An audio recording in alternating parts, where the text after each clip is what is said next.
आज करूया, उद्या करूया म्हणून मला लोणी काढायला काही मुहूर्त लागत नव्हता. फायनली आज लागलेला आहे. सकाळीच हे साईजचे जे डबे आहेत ते मी बाहेर काढून ठेवलेले होते फ्रीजमधून. मग म्हटलं चला 10 वाजता मी हे लोणी काढायला घेतलं आहे. त्याच्यातला बर्फ पूर्ण मेल्ट झाल्यानंतर आणि एका साईडला गरम पाणी करायला ठेवलं आहे, कारण लोण्याचे किंवा साईचे हात चिकट होतात. जर पाण्यामध्ये गरम हात बुडवला तर बिलकुल तेलकट किंवा चिकट होत नाही.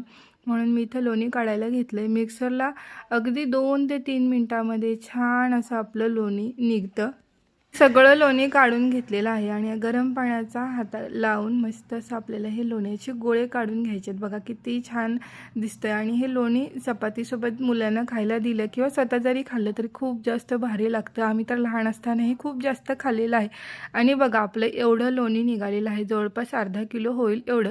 आता याचं तूप लगेच बनवायला ठेवते आणि तूप बनवताना हे खाली लागणार नाही यासाठी आपण थोडंसं याच्यामध्ये किंचित मीठ टाकायचं, जेणेकरून ते खाली लागत नाही. आणि मस्त असं मी एका किटलीमध्ये काढून घेतलेलं आहे. मस्त असं आपलं पाव किलो होईल एवढं तूप झालेलं आहे. आता काय आठवड्याभर टेन्शन नाही. आणि आमच्या ताईंच्या बहिणीने ग्रेप्स दिलेले होते. म्हटलं चला आता आणलेच आहेत तर निवांत बसून खाऊयात, म्हणून मुलांसोबत मी देखील खाऊन घेतले. इव्हनिंगच्या वेळेला मस्त ढगाळ वातावरण झालेलं होतं, पण गरम खूप जास्त होत होतं. म्हटलं चला वॉक करून येऊया, म्हणून वॉकिंगला निघालेलो होतो. आणि आज सगळ्यांचीच फरमाईश होती की आम्हाला समोसे खायचे आहेत, म्हणून मग बटाटे जातानाच लावून घेतलेले होते. आल्यानंतर तयारी करायला घेतली तर कृष्णा म्हटली काकी दे, तर मी बटाटे सोलून देते, म्हणून ती मला इथं बटाटे सोलून देते.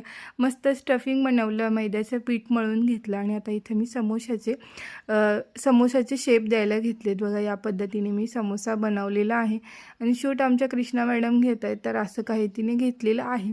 मस्त गरमागरम समोसे एन्जॉय केले. तर असा होता आपला आजचा व्लॉग. व्हिडिओ आवडला असेल तर सबस्क्राईब करा.